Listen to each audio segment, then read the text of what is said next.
یہ نورآباد نامی ایک چھوٹے سے گاؤں کی صبح تھی۔ سورج کی پہلی کرنیں ڈلتی پہاڑیوں پر خوبصورت منظر پیش کرتے ہوئے کھیتوں کو سنہری رنگ میں رنگ رہی تھی۔ خالد، جو ایک معمولی کسان تھا، ہمیشہ کی طرح فجر کی نماز کے بعد اپنے رب کے حضور ہاتھ بلند کر کے دعا مانگ رہا تھا۔ اس کا کھیت چھوٹا تھا، مال و دولت کم تھی، مگر دل شکر گزاری سے بھرا ہوا تھا۔ نماز کے بعد وہ اپنے باغ میں آیا اور ہرے بھرے سبزیوں اور تازہ پھلوں کو دیکھ کر خوشی محسوس کرنے لگا۔ اتنے میں اس کا ہمسایہ یوسف، جو ایک امیر تاجر تھا، پاس سے گزرا اور رک کر خالد کے سرسبز کھیت کو غور سے دیکھنے لگا۔ یوسف نے ذرا مسکراتے ہوئے پکارا، خالد، یہ کیسے ممکن ہے کہ تمہارے چھوٹے سے کھیت کو نہ قحط نقصان پہنچا سکا، نہ کیڑے مکوڑوں نے تباہ کیا، جبکہ باقی سب کی زمینیں برباد ہو رہی ہیں؟ خالد نے مسکراتے ہوئے اپنی کدال پر ہاتھ رکھا اور کہا، شاید یوسف، بات یہ نہیں کہ ہمارے پاس کتنا ہے، بلکہ یہ ہے کہ ہمارے پاس جو آ رہا ہے وہ ہم کیسے حاصل کر رہے ہیں۔ میں بیج اللہ پر بھروسہ کر کے بوتا ہوں اور اس کے منع کردہ طریقوں سے بچتا ہوں۔ برکت کثرت میں نہیں بلکہ اللہ کی رضا میں ہے۔ یوسف یہ سنتے ہی طنزیہ انداز میں بولا، بھروسہ اور دعا پیٹ نہیں بھرتے خالد، دولت سے پیٹ بھرا جاتا ہے۔ تمہیں چاہیے کہ زمین بڑھا لو یا اچھے اوزار خرید لو جیسے میں کرتا ہوں۔ یہ کہہ کر وہ بے پرواہی سے ہاتھ جھاڑ کر چل دیا۔ خالد نے دن بھر کھیت میں محنت کی، دھوپ میں کام کرتے ہوئے اللہ کا ذکر زبان پر جاری رکھا۔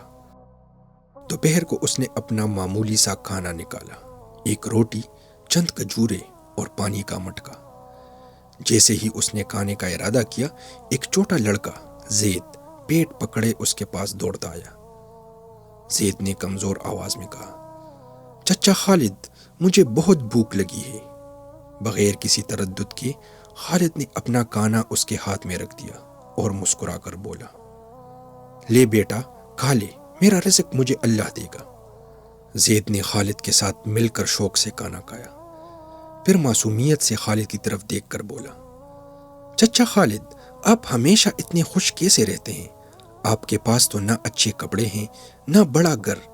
خالد نے شفقت سے اس کے سر پر ہاتھ رکھا، بیٹا، خوشی زیادہ رکھنے میں نہیں، صحیح طریقے سے جینے میں ہے۔ میں نماز پڑھتا ہوں، رزق حلال کماتا ہوں اور کبھی کسی کا حق نہیں چھینتا۔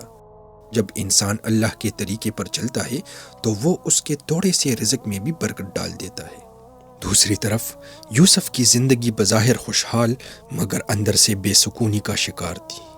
اس کی تجارت مشکلات میں گری ہوئی تھی، ملازمین ناخوش تھے، نفع کم ہو رہا تھا اور گھر کے افراد ہمیشہ زیادہ کی طلب میں رہتے تھے۔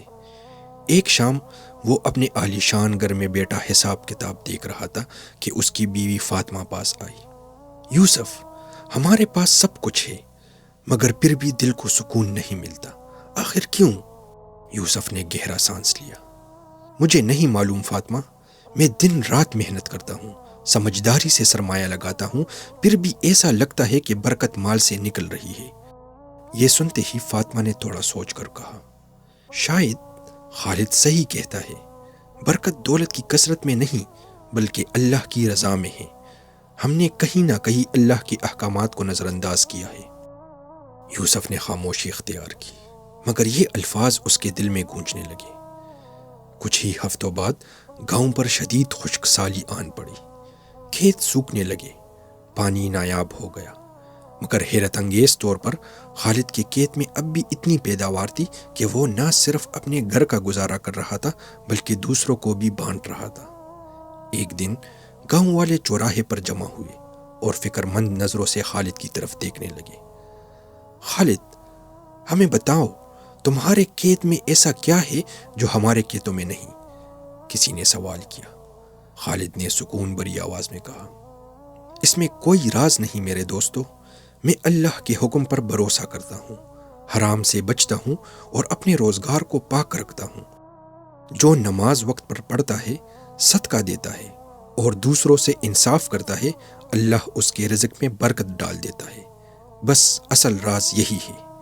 یوسف بھی ہجوم میں موجود تھا اور یہ الفاظ سن کر اس کے دل میں کچھ پگھلنے لگا۔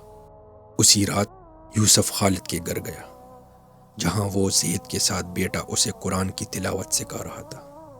یوسف نے جھجکتے ہوئے کہا، خالد، میں نے تمہیں تمہاری سادگی پر تانے دیے، مگر آج سمجھ آیا کہ جو میں ساری زندگی ڈھونڈ رہا تھا وہ تمہارے پاس ہمیشہ سے تھا، سکون۔